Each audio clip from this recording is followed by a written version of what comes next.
तो हमारा अभी जो फिफ्थ क्वेश्चन वो क्या बोल रहा है, mister D'Souza purchase 200 shares of face value 50 at a premium of 100, ठीक है। He received 50% dividend on the shares. After receiving the dividend he sold 100 shares, जो उन्होंने 100 शेयर्स बेच दिए। कभी 100 shares at a discount of रेस 10, 100 शेयर्स उन्होंने बेच दिया, कितना डिस्काउंट दे करके, 10 रुपीज डिस्काउंट दे करके, ठीक है। और जो रिमेनिंग शेयर हो जो उन्होंने भेजा है, बेच दिया है, वो प्रीमियम है कितने में, 75 प्रीमियम में, ठीक है। For each trade he paid brokerage of 20 rupees. जो भी उन्होंने दोनों ये किया है, सेलिंग की है, दोनों भी चीजें किया है, उसके ऊपर उन्होंने कितने किया ब्रोकरेज दिया है, 20 रुपीज का ब्रोकरेज दिया है।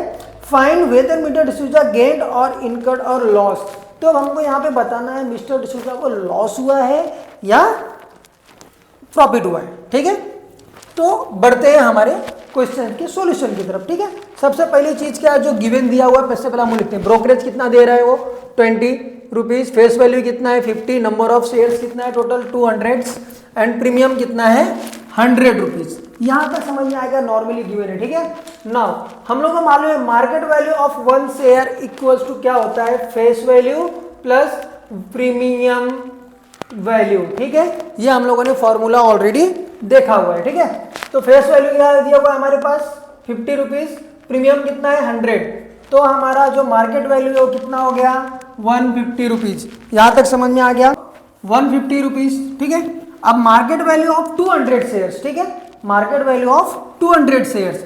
अब क्यों कितना शेयर है हमारे पास, नंबर ऑफ शेयर्स कितना है 200, तो मार्केट वैल्यू ऑफ 200 शेयर्स, तो 200 इंटू 150, क्यों, क्योंकि हमारा मार्केट वैल्यू कितना है 150, तो number of shares into market value कितना हो जाएगा, ये 30,000 रुपीज, ठीक है। यहां तक समझ में आ गया, ठीक है। Now mister D'Souza invested amount, mister D'Souza ने कितने अमाउंट इन्वेस्ट किए, तो market value of 200 shares, market value कितना, और 200 शेयर्स का market value, 200 shares plus brokerage, उसके ऊपर उन्होंने ब्रोकरेज भी तो दिया हुआ है, दलाली भी तो दी हुई है, तो market value of 200 shares plus brokerage, तो मार्केट वैल्यू ऑफ 200 शेयर्स कितना है 30,000, ब्रोकरेज कितना है 20 रुपीज उन्होंने दलाली दिया हुआ है, तो उसको ऐड कर दिया, कितना मिल गया 30,000 20 रुपीज, ठीक है। नॉर्मल सी चीज है, यहां तक समझ में आ गया कितना उन्होंने किया है। चलो अभी हम लोग जाते हैं डिवाइडेंड के ऊपर, उनको कितना लाभ हुआ है या हानि हुआ है अब वो पता करना है, ठीक है। तो रेट ऑफ डिवाइडेंड कितना हुआ है 50% है, ठीक है। तो डिवाइडेंड रिसिप्ट इक्वल 50% ऑफ किसके ऊपर निकालेंगे हम लोग, फेस वैल्यू के ऊपर निकलेगा, किसके ऊपर, फेस वैल्यू के ऊपर डिवाइडेंड निकलेगा, तो 50% ऑफ डिवाइडेंड है, तो ये कितना मिला उनको 25 रुपीज का, ठीक है। देयरफॉर टोटल डिवाइडेंड रिसिप्ट, तो टोटल डिवाइडेंड रिसिप्ट किसके ऊपर निकलेगा, जो हमारा टोटल शेयर था, टोटल शेयर कितना है 200 इंटू 25, तो कितना हो गया 5,000 रुपीज का डिवाइडेंड हो गया, ठीक है। बट अब देखना है उसने क्या किया है, वो आगे चल करके देखो उसने क्या किया, ट्रांजैक्शन किया है, क्या किया ट्रांजैक्शन में क्या किया, सेल किया। अब सेलिंग उसने किसके की है, पहले 100 शेयर्स की, ठीक है, 100 शेयर्स बेच दिए, कितने पे 10 रुपया डिस्काउंट दे करके, ठीक है।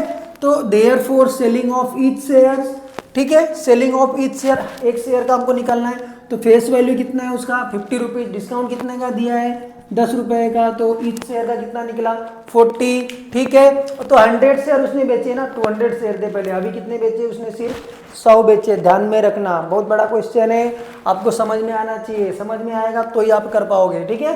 4 मार्क्स का क्वेश्चन है, शायद से ना पूछे लेकिन पूछेगा तो 4 मार्क्स के लिए पूछेगा, तो ध्यान देना, अच्छे से समझना।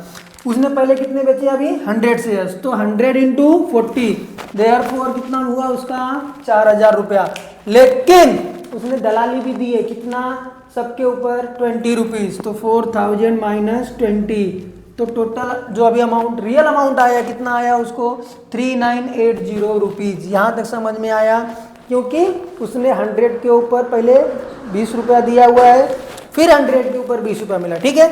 Now for selling transaction second वाले पे जो उसने रिमेनिंग 100 शेयर्स थे एट प्रीमियम ऑफ 75 रुपीज, ठीक है।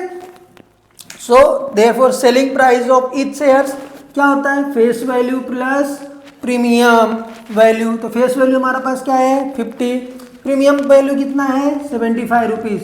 तो टोटल दोनों को ऐड किया तो कितना हो गया 125।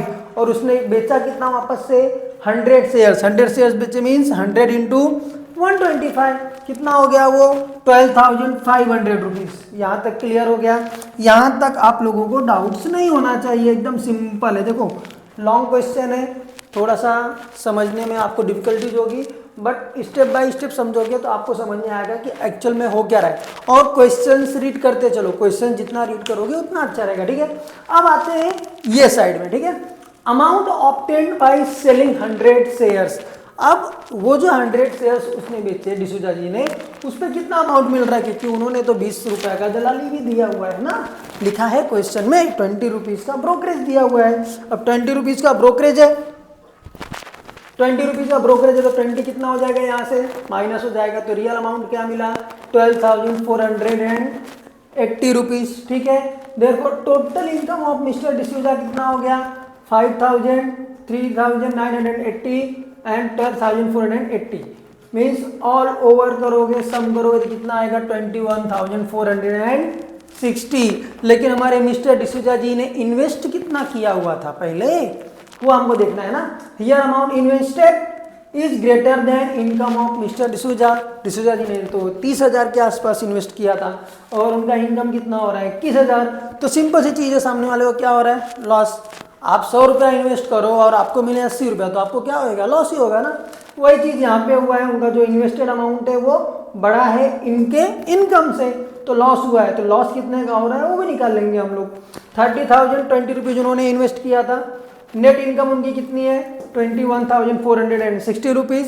सब्सट्रैक्ट कर दिया तो 8,560 रुपीज़ का उनको लॉस मिल रहा है, ठीक है। 4 मार्क्स का क्वेश्चन है, अगर पूछेगा तो बोर्ड में, समझ में आ रहा है, इंपॉर्टेंट क्वेश्चन भी है। तो इसी तरीके से हमारा प्रैक्टिस सेट नंबर 4.4 समाप्त हो गया है, एंड हो गया है। और आई होप सो सबको अच्छे से समझ में आया रहेगा कि मैंने क्या पढ़ाया है, क्या बताया है। और थोड़ा सा लेंदी क्वेश्चन था, बट कोशिश किया हूँ यार कि आपको अच्छी तरीके से समझा पाऊँ हर एक चीज़, छोटी छोटी चीज़ें। तो अगर वीडियो अच्छा लगा रहे तो प्लीज़ सब्सक्राइब कर देना, लाइक कर देना, इन दोस्तों के साथ शेयर कर देना, और ऐसे सपोर्ट बनाते रहो आप लोगों के लिए। और आगे अच्छी अच्छी वीडियोज़ लेके आने वाला हूँ। स्टैंडर्ड 10th के लिए स्पेशली कोशिश करूँगा कि जल्दी बैच खत्म करूँ पढ़ा करके, जिससे आपको रिवीजन और प्रैक्टिस करने का मौका या टाइम मिल जाए, ठीक है। तो इसी के साथ मिलते हैं अभी नेक्स्ट लेक्चर में, नेक्स्ट चैप्टर के साथ, नई सोच के साथ। तब तक के लिए धन्यवाद, शुभ रात्रि।